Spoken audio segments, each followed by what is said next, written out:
Let me tell you a little bit about Bet Online. It remains your number one spot for NBA, MLB, MMA, boxing. It doesn't matter. Every single prop, every single play, every single point, it's all at Bet Online. When it comes to bets, when it comes to props, everything that you need is at your headquarters for sports betting. That's Bet Online. Head to the website right now, use your mobile device, sign up, get a 50% welcome bonus.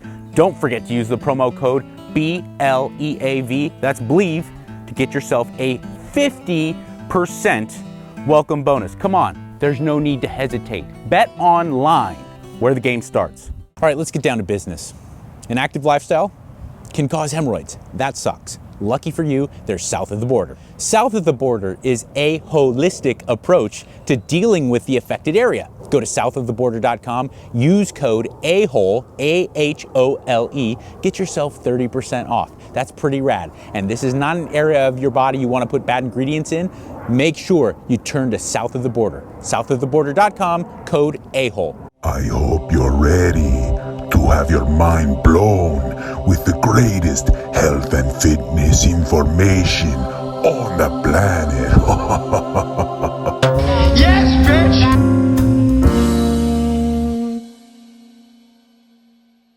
Welcome to the Mikey Likes You podcast. I'm Mikey who likes, you are you who is liked. And first and foremost, I want to say thank you to Giorgio, who is the mastermind behind the scenes making this show a possibility. Also to Bet Online and to First Attachment, who is making the best health and fitness supplements on the planet. And to my new sponsor, South of the Border, the only place you need to turn if you have unfortunate incidents, especially hemorrhoids, to that area, south of the border, hence the name. Of course, Mexican culture is amazing to base it around, but it's more in reference to south of. It is actually an amazing product, and many of you might have caught my commercial, my Uncle Javier's commercial for South of the Border on my socials.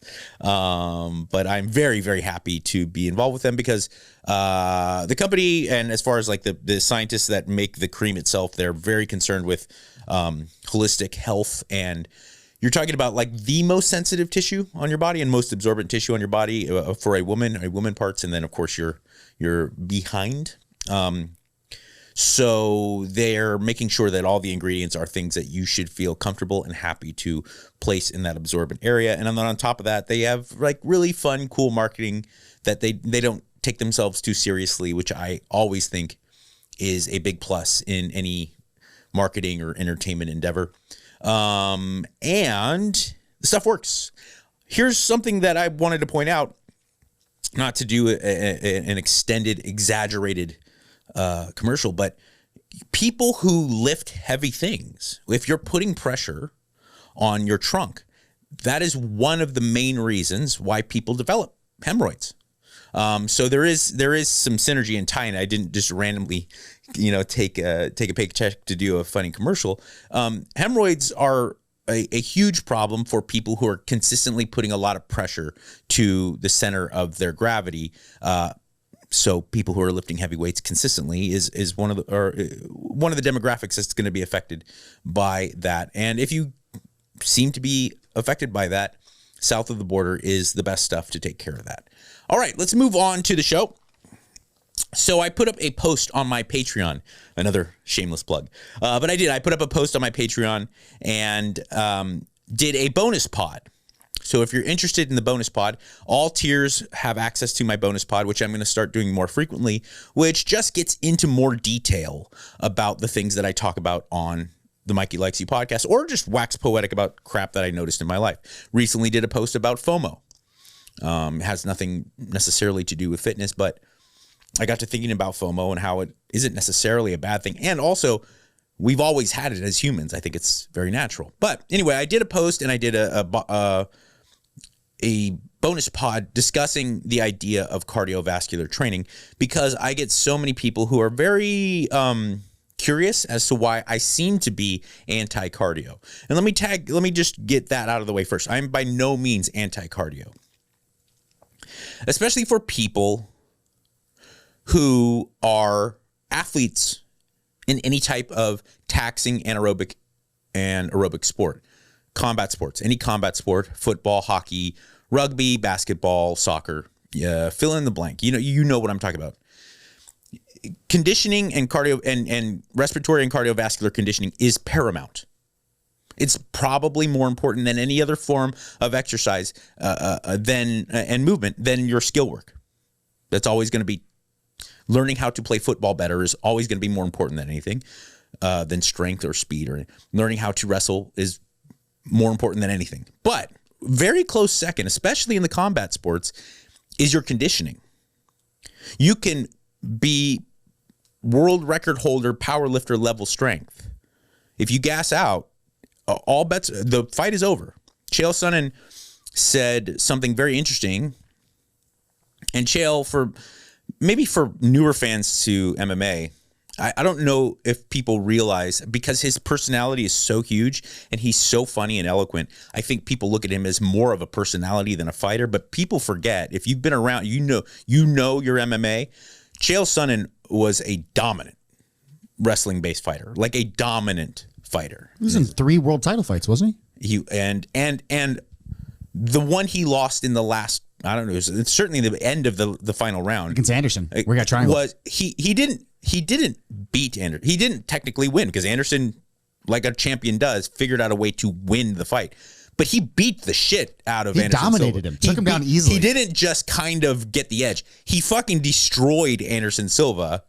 It looked like Nicky Rod rolling with me, where it's just double leg after double leg after double leg, pass, smash, smash, smash. It was domination. And Chael was a super high level collegiate wrestler and a near Olympic level wrestler, and then transitioned to MMA quite greatly. He was a very effective fighter. And he said something that always stuck with me. He said the first round of a fight is essentially who's the better fighter. The second round is a blend of who's the better fighter and who's in better shape. Anything after that, it's just who's got more wind. Anything after that, he said who's in better condition is going to win the fight. And not being a professional fighter or even a high caliber one, I don't know that to be true, but it certainly sounds very plausible, considering I am a guy who has trained for a long time. I don't care how good you are. If you're gassed to the point that you can't piece things together, it's over. And unless someone is just an abject beginner and kind of a doofus, you're going to get smashed.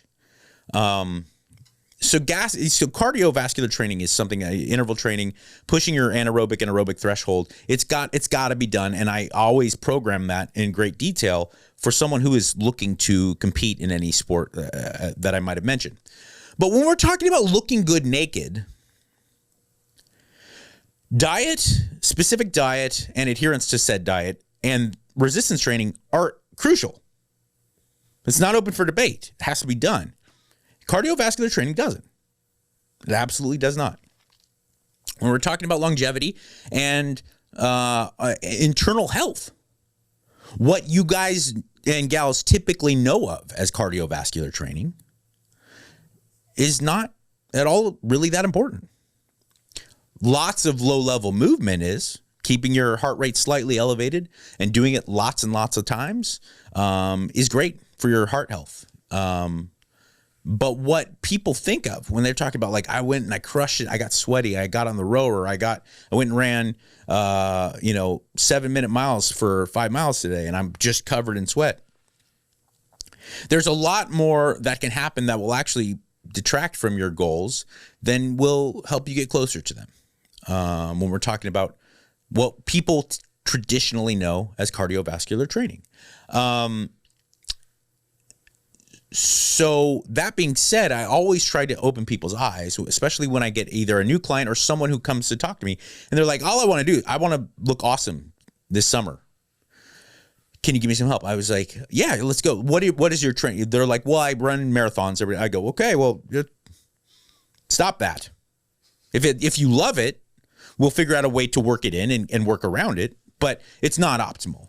What would be optimal is to find a really good, consistent, sustainable weight training program, and you got to just double down on your diet. That's it. When it comes to looking amazing, that is it.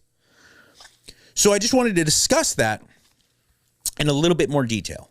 Now, is that to say that you can't have a component of your training program that is cardiovascular based on top of your weight training and not still make tremendous gains? Of course you can. I simply wanted to point out from a purely, it's much like carbohydrates. People say, they're just completely unnecessary. And I go, well, yeah, to live, to survive, and to probably be in good health, they're kind of unnecessary. If you want to do anything with like high levels of explosiveness and anaerobic capacity, you need carbohydrates, okay? But if you want to just, live your life, yeah, technically they're not necessary.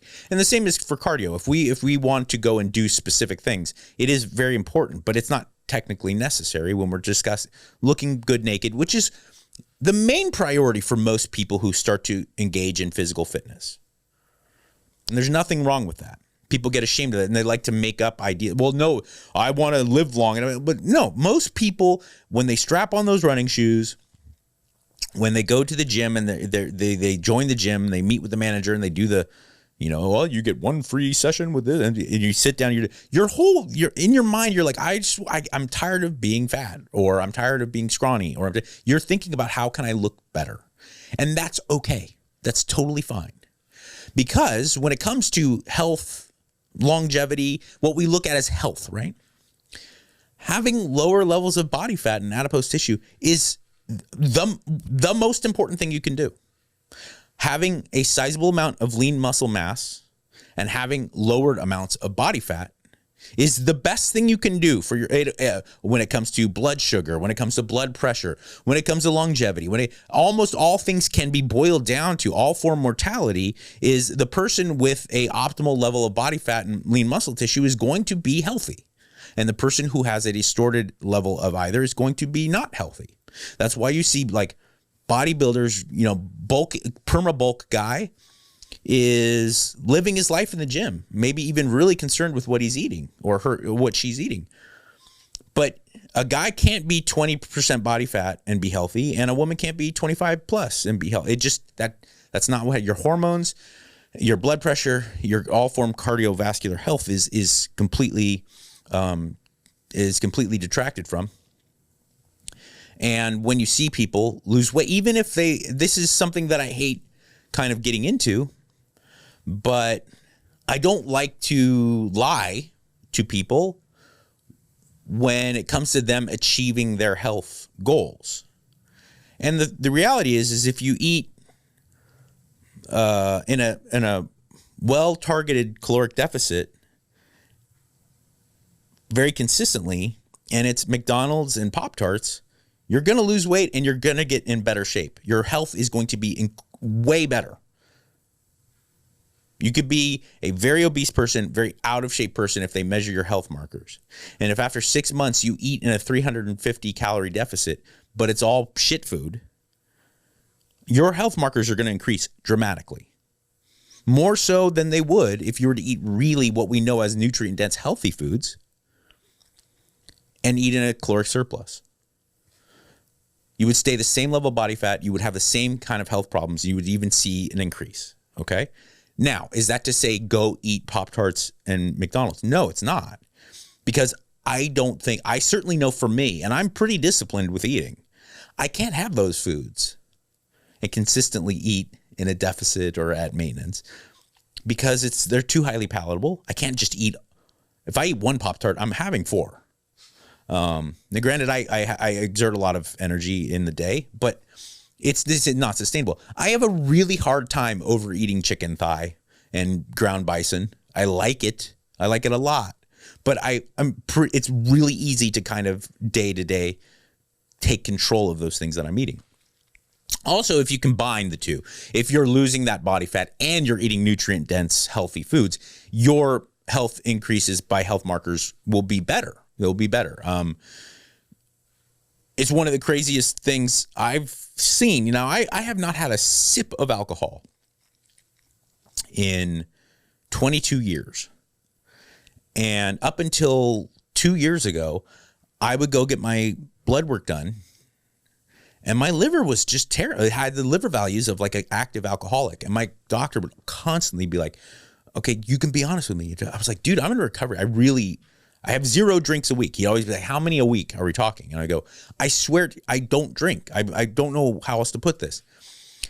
We boiled it down to, there was some component of a antidepressant that I was taking, but outside of that, I had to just slightly change certain foods. I upped the amount of certain foods I was eating, and I took away certain foods.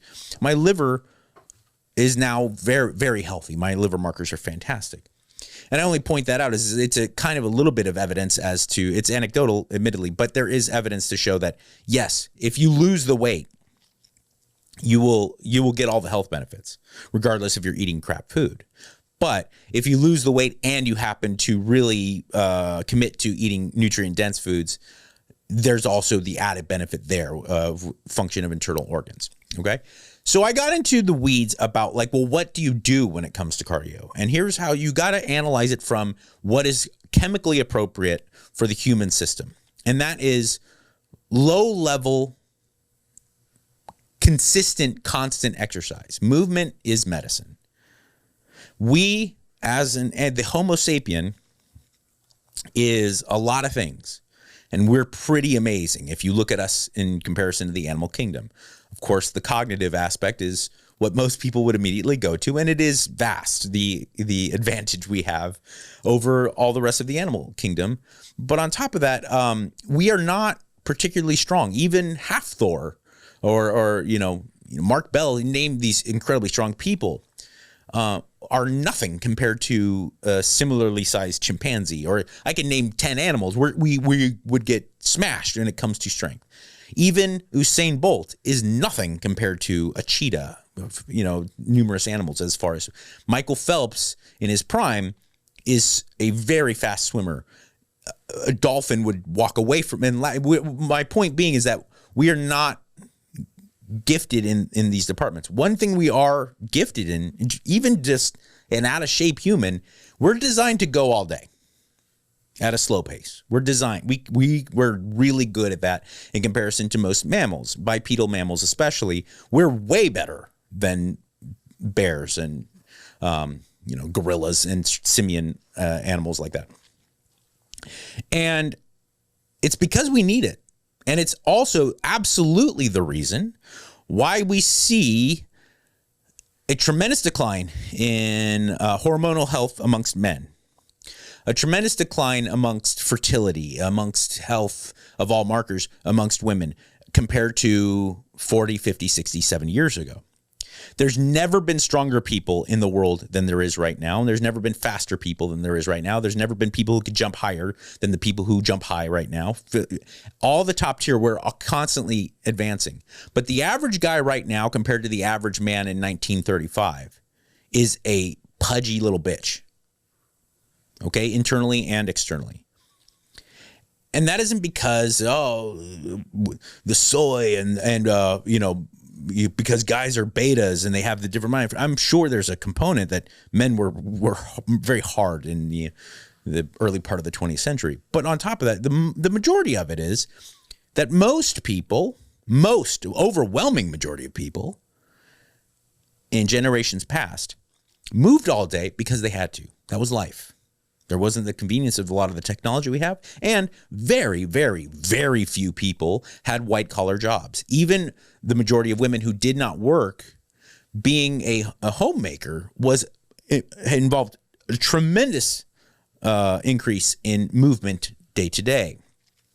When you think about how child rearing technology has made it easier for us to kind of just keep kids occupied and things like that, like keeping children, walking a kid numerous times a day, keeping them going, and carrying a baby, and all these things, and vacuuming and cooking without microwaves. So you get my point, is that people were moving lots in 1935, 1955, continue going down the line.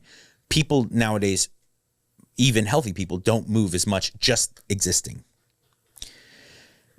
And so you need to try to inhabit that as best you can. You need to synthesize that lifestyle as best as you can. And I understand. I'm a guy who talks into a microphone for a living and then has the luxury of being a farmer on top of that. I understand most people don't have that luxury of A, being in control, mostly in control of their schedule, and B, having a lot of physical activity that I have to do just in a day-to-day basis. It's 10 in the morning here right now as I record this. I've already walked like 4,000 steps, just feeding the cats and dogs outdoors, feeding the indoor cats, then taking the hay up from the hay silos into get the donkeys and the goats ready, and then go down and feed the guinea fowl. You know what I'm saying? I am forced to live a very active lifestyle. You may be working in a cubicle, a long haul truck driver, something that your life makes you sit. However you can, day in and day out, moment to moment, combat that is the most important. That is the paramount type of non-resistance training exercise that you need to be engaging in. It is as important as anything else. When we talk about, well, I want you to live a long time and I want you to look good as you're doing it, you got your resistance training, you got your diet, and then you got to be moving all day. Netflix and chill has to be like once in a real blue moon. And the big problem that I've seen with people who try to go too hard too fast is that you may be dropping your calories. You may be stepping up your intensity in the weight room. But then the combination of the two drains you so much that your activity outside of the gym just plummets. You're just dead. And in the long run, that's going to be worse off. That's going to be worse off. Most people don't have the luxury of a professional athlete's lifestyle where outside of their training, which is exhaustive, then they can sports massage every day. They can sauna every day, whatever it is that these recovery practices. Okay. But you can then taper your going hard in order to make that energy base available to you to go for 3 walks a day. If you're an attorney, you're an accountant, you're a teacher, whatever, you live a traditionally indoor kind of sedentary job, you can set timers and go for walks. And if you work as a long haul truck driver, you can't go for walks. You can pull over every hour or two and do body weight squats or jump up and down. Get your body moving. You swing your arms and things like that. That's the level. I'm not talking about anything exhaustive. Very low level, consistent and constant movement is incredibly vital. And then on top of that, you get the added benefit of all these NEPA calories, non-exercise physical activity. In the fitness world, it's called NEPA. All these NEPA points get added up, and at the end of the year, I can show you my little iPhone breakdown because it has pedometers. All smartphones have a pedometer now. The last 3 or 4 years prior to moving to Texas, I was averaging 12,000 steps a day. Now I'm out here, it's like 15, 16,000 steps a day. I don't hit the treadmill. I don't go on the step mill. I do literal farmer's carries and I walk all over the place. And even if I don't have a particularly exhaustive day, I have now found the therapeutic value of making the decision of like, I can sit here and look at YouTube and do nothing, or I can throw on my headphones and continue listening to whatever I'm doing and go outside, get in touch and just see the world and just move my body. Yeah, I did squats yesterday, so I'm not exactly going to go run some sprints or anything, but so what? So just move my body and I get going and I swing my arms as I'm doing. And there's a huge mood elevation benefit. And also, like I said, you're kind of fitting in line with how we as human beings are supposed to be living our lives, because it is not supposed to be a sedentary endeavor. Now, I mentioned something. When you look at people who are engaging in wildly exhaustive activity to the point that it compromises their ability to even do baseline level consistent movement, where you literally have to go and sit on the couch, CrossFitters, things like that. Active, competitive fighters. Like competitive fighters kind of have the excuse of, you know what? I'm not going for a walk. When I get home, I'm going to eat my meal and I'm going to get a nap in, or I'm going to lie here and do shit until my second training of the day. Keep your legs above your head. Maybe put some ice on. Get ready for 4 p.m. But that's, Giorgio's a competitive wrestler. Like, he understands. That's not most people.